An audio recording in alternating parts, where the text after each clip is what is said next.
मासपरायण 8वां विश्राम, नवापरायण 2रा विश्राम। चलकर सीता जी के स्वयंवर को देखना चाहिए। देखिए ईश्वर किसको बड़ाई देते हैं। लक्ष्मण जी ने कहा, हे नाथ, जिस पर आपकी कृपा होगी वही बड़ाई का पात्र होगा। धनुष तोड़ने का श्रेय उसी को प्राप्त होगा। इस श्रेष्ठ वाणी को सुनकर सब मुनि प्रसन्न हुए। सभी ने सुख मानकर आशीर्वाद दिया। फिर मुनियों के समूह सहित कृपालु श्री रामचंद्र जी धनुष यज्ञशाला देखने चले। दोनों भाई रंगभूमि में आए हैं, ऐसी खबर जब सब नगरवासियों ने पाई, तब बालक, जवान, बूढ़े, स्त्री, पुरुष सभी घर और कामकाज को बुलाकर चल दिए। जब जनक जी ने देखा कि बड़ी भीड़ हो गई है, तब उन्होंने सब विश्वास पात्र सेवकों को बुलवा लिया और कहा, तुम लोग तुरंत सब लोगों के पास जाओ और सब किसी को यथा योग्य आसन दो। उन सेवकों ने कोमल और नम्र वचन कहकर उत्तम, मध्यम, नीच और लघु सभी श्रेणी के स्त्री पुरुषों को अपने अपने योग्य स्थान पर बैठाया। उसी समय राजकुमार राम और लक्ष्मण वहां आए। वे ऐसे सुंदर हैं मानो साक्षात मनोहरता ही उनके शरीरों पर छा रही हो। सुंदर, सांवला और गोरा उनका शरीर है। वे गुणों के समुद्र, चतुर और उत्तम वीर हैं। वे राजाओं के समाज में ऐसे सुशोभित हो रहे हैं मानो तारागणों के बीच दो पूर्ण चंद्रमा हो। जिनकी जैसी भावना थी, प्रभु की मूर्ति उन्होंने वैसी ही देखी। महान रणधीर राजा लोग श्री रामचंद्र जी के रूप को ऐसे देख रहे हैं मानो स्वयं वीर रस शरीर धारण किए हुए हो। कुटिल राजा प्रभु को देखकर डर गए, मानो बड़ी भयानक मूर्ति हो। छल से जो राक्षस वहां राजाओं के वेश में बैठे थे, उन्होंने प्रभु को प्रत्यक्ष काल के समान देखा। नगर निवासियों ने दोनों भाइयों को मनुष्यों के भूषण रूप और नेत्रों को सुख देने वाले देखा। स्त्रियां हृदय में हर्षित होकर अपनी अपनी रुचि के अनुसार उन्हें देख रही हैं, मानो श्रृंगार रस ही परम अनुपम मूर्ति धारण किए सुशोभित हो रहा है। विद्वानों को प्रभु विराट रूप में दिखाई दिए, जिसके बहुत से मुंह, हाथ, पैर, नेत्र और सिर है। जनक जी के सजातीय कुटुंबी प्रभु को किस तरह देख रहे हैं, जैसे सगे सजन प्रिय लगते हैं। जनक समेत रानियां उन्हें अपने बच्चे के समान देख रही हैं। उनकी प्रीति का वर्णन नहीं किया जा सकता। योगियों को वो शांत, शुद्ध, सम और स्वतः प्रकाश परम तत्व के रूप में दिखे। हरि भक्तों ने दोनों भाइयों को सब सुखों के देने वाले इष्ट देव के समान देखा। सीता जी जिस भाव से श्री रामचंद्र जी को देख रही हैं, वह स्नेह और सुख तो कहने में ही नहीं आता। उस स्नेह और सुख का वे हृदय में अनुभव कर रही हैं, पर वे भी उसे कह नहीं सकती। फिर कोई कवि उसे किस प्रकार कह सकता है। इस प्रकार जिसका जैसा भाव था, उसने कौशलाधीश श्री रामचंद्र जी को वैसा ही देखा। सुंदर, सांवले और गोरे शरीर वाले तथा विश्व भर के नेत्रों को चुराने वाले कौशलाधीश के कुमार राज समाज में इस प्रकार सुशोभित हो रहे हैं। दोनों मूर्तियां स्वभाव से ही बिना किसी बिना श्रृंगार के मन को हरने वाली हैं। करोड़ों कामदेवों की उपमा भी उनके लिए तुच्छ है।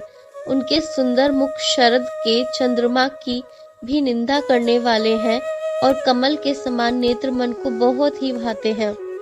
सुंदर चितवन कामदेव के भी मन को हरने वाली है। वह हृदय को बहुत ही प्यारी लगती है, पर उसका वर्णन नहीं किया जा सकता। सुंदर गाल हैं, कानों में चंचल कुंडल है, थोड़ी और अधर सुंदर है, कोमल वाणी है, हंसी चंद्रमा की किरणों का तिरस्कार करने वाली है, भौहें टेढ़ी और नासिका मनोहर है, चौड़े ललाट पर तिलक झलक रहे हैं।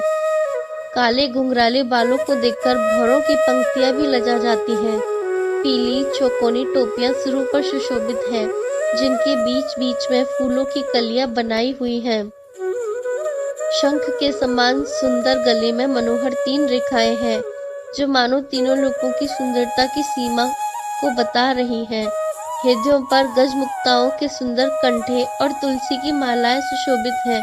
उनके कंधे बैलों के कंधे की तरह ऊंचे तथा पुष्ट हैं, एंड सिंह की सी है और भुजाएं विशाल एवं बल की भंडार है।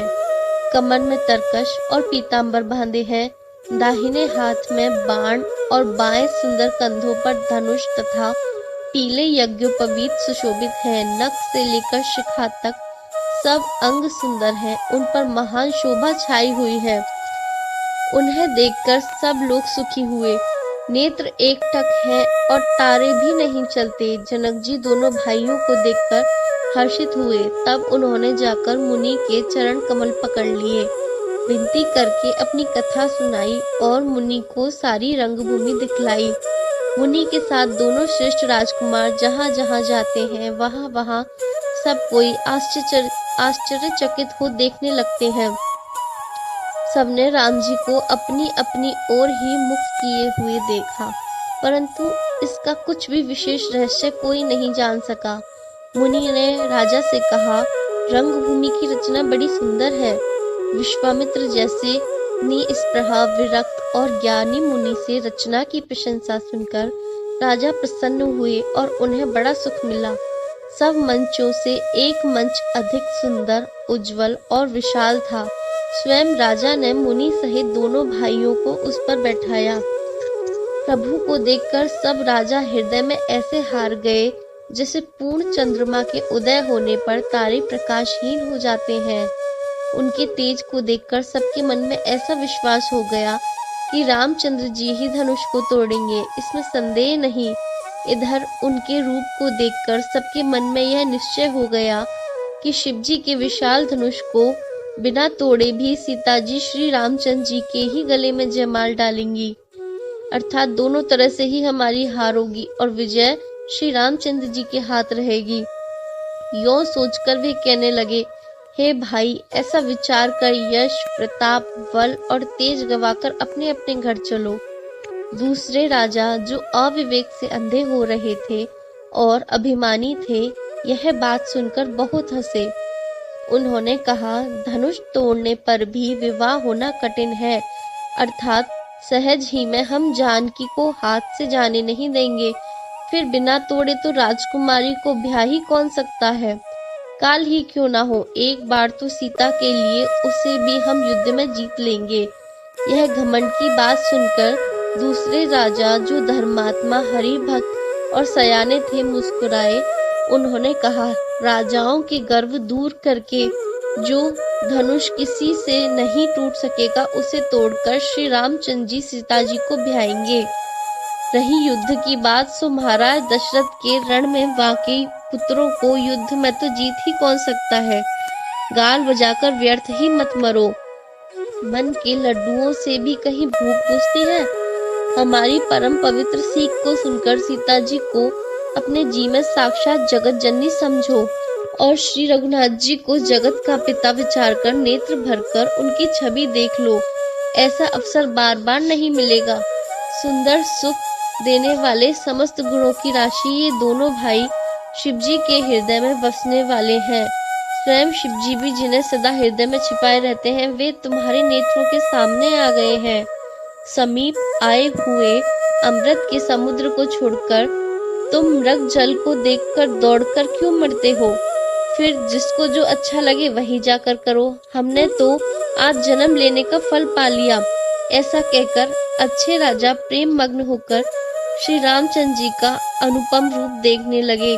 मनुष्यों की तो बात ही क्या, देव लोग भी आकाश से विमानों पर चढ़े हुए दर्शन कर रहे हैं और सुंदर गान करते हुए फूल बरसा रहे हैं।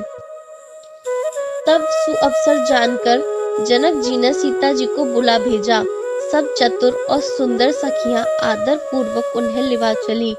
रूप और गुणों की खान जगत जननी जानकी जी की शोभा का वर्णन नहीं हो सकता।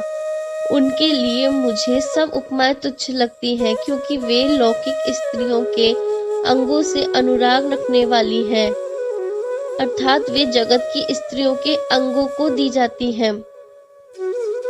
सीता जी के वर्णन में उन्हीं उपमाओं को देखकर कौन कुकवि कहलाए और अपयश का भागी बने।